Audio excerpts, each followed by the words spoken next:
In the material world, everyone, including Lord Shiva and Lord Brahma, to say nothing of other demigods in the heavenly planets, is subjected to the influence of sense objects.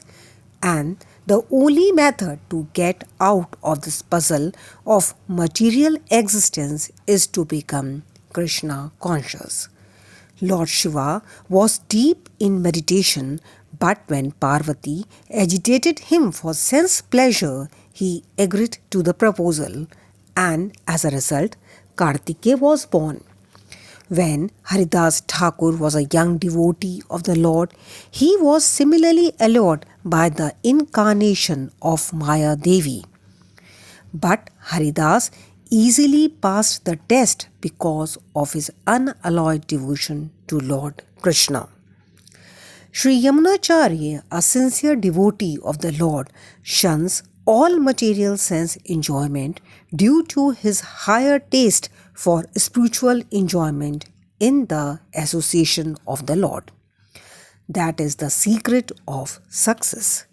One who is not therefore in Krishna consciousness, however powerful he may be in controlling the senses by artificial repression, is sure ultimately to fail, for the slightest thought of sense pleasure will agitate him to gratify his desires.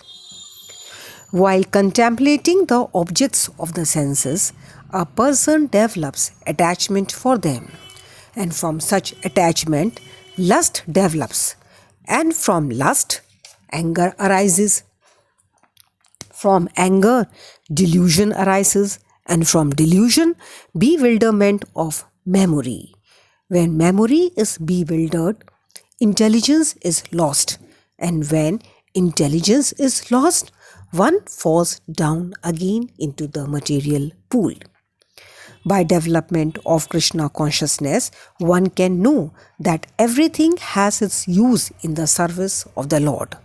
Those who are without knowledge of Krishna consciousness artificially try to avoid material objects, and as a result, although they desire liberation from material bondage, they do not attain to the perfect stage of renunciation.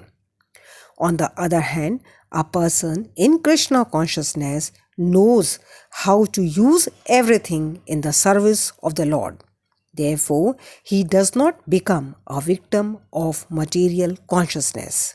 For example, for an impersonalist, the Lord or the Absolute, being impersonal, cannot eat, whereas an impersonalist tries to avoid good eatables. A devotee knows that Krishna is the supreme enjoyer and that he eats all that is offered to him in devotion.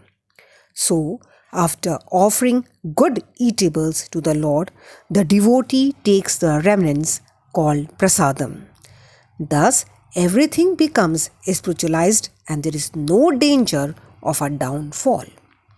The devotee takes prasadam in Krishna consciousness, whereas the non-devotee rejects it as material. The impersonalist therefore cannot enjoy life due to his artificial renunciation, and for this reason, a slight agitation of the mind pulls him down again into the pool of material existence. It is said that such a soul, even though rising up to the point of liberation, falls down again due to his not having support in devotional service. One who can control his senses by practicing the regulated principles of freedom can obtain the complete mercy of the Lord and thus become free from all attachment and aversion. The Krishna conscious person is concerned only with satisfaction of Krishna and nothing else. Therefore, he is transcendental to all attachment.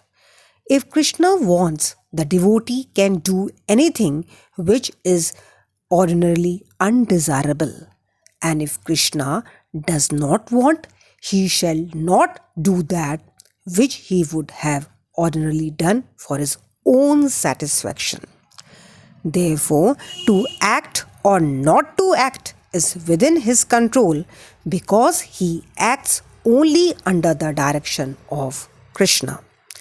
This consciousness is the causeless mercy of the Lord, which the devotee can achieve in spite of his being attached to the sensual platform.